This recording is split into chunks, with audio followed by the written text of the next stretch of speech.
This is Jenny with Craft Ed, and today I just want to take a few minutes to talk with you about how to launch your project. So when you are getting ready to kind of roll out your project on day one with your students, there's 5 things that I would encourage you to think about.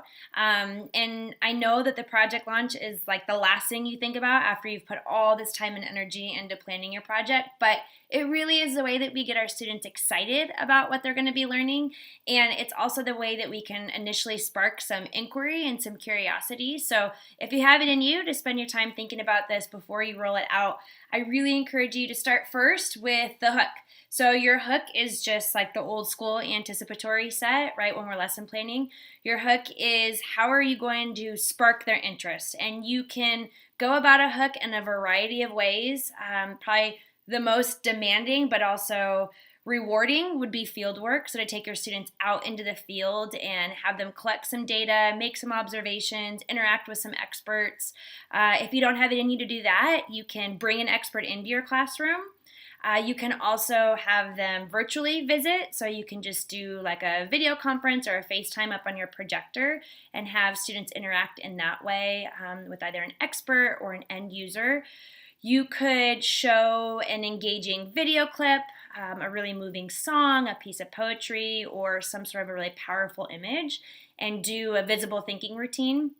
I used to use what does this look like, sound like, feel like, or what does this see, think, make you wonder, and kind of generate some conversation to get students engaging with what they're looking at. So something that's related to the project that's going to kind of make them go, wow, what is this? What are we about to learn?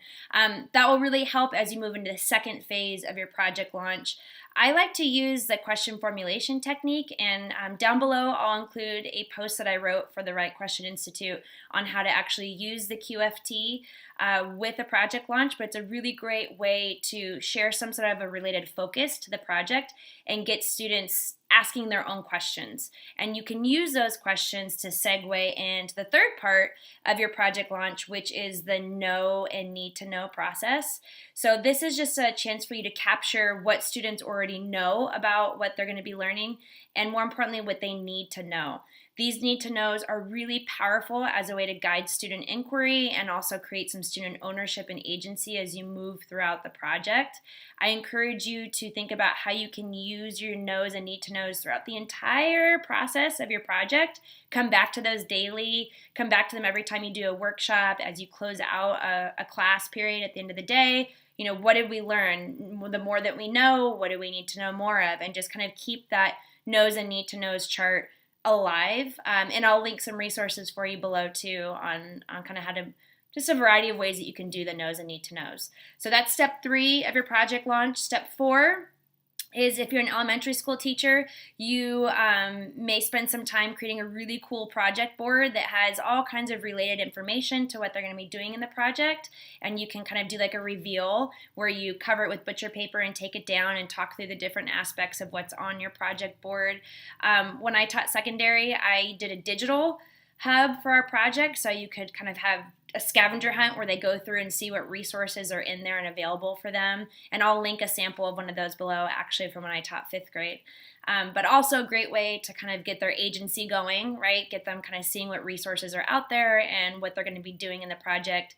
You may or may not decide to share the assessment tool that you're going to use for the project at this time. That's kind of dependent on your grade level as well. That's a little bit more for secondary, I think, than elementary.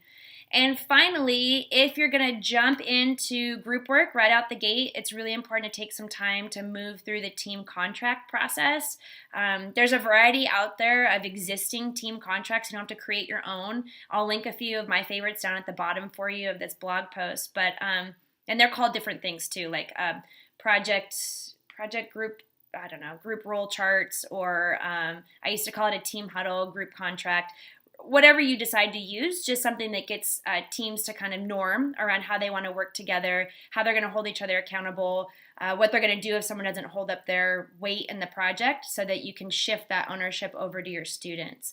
So hopefully you can build in some time for those 5 steps to launch your project. If you put in the time to do those things, I assure you that you're going to be setting yourself up to do a project that runs really smoothly, both for you and for your students.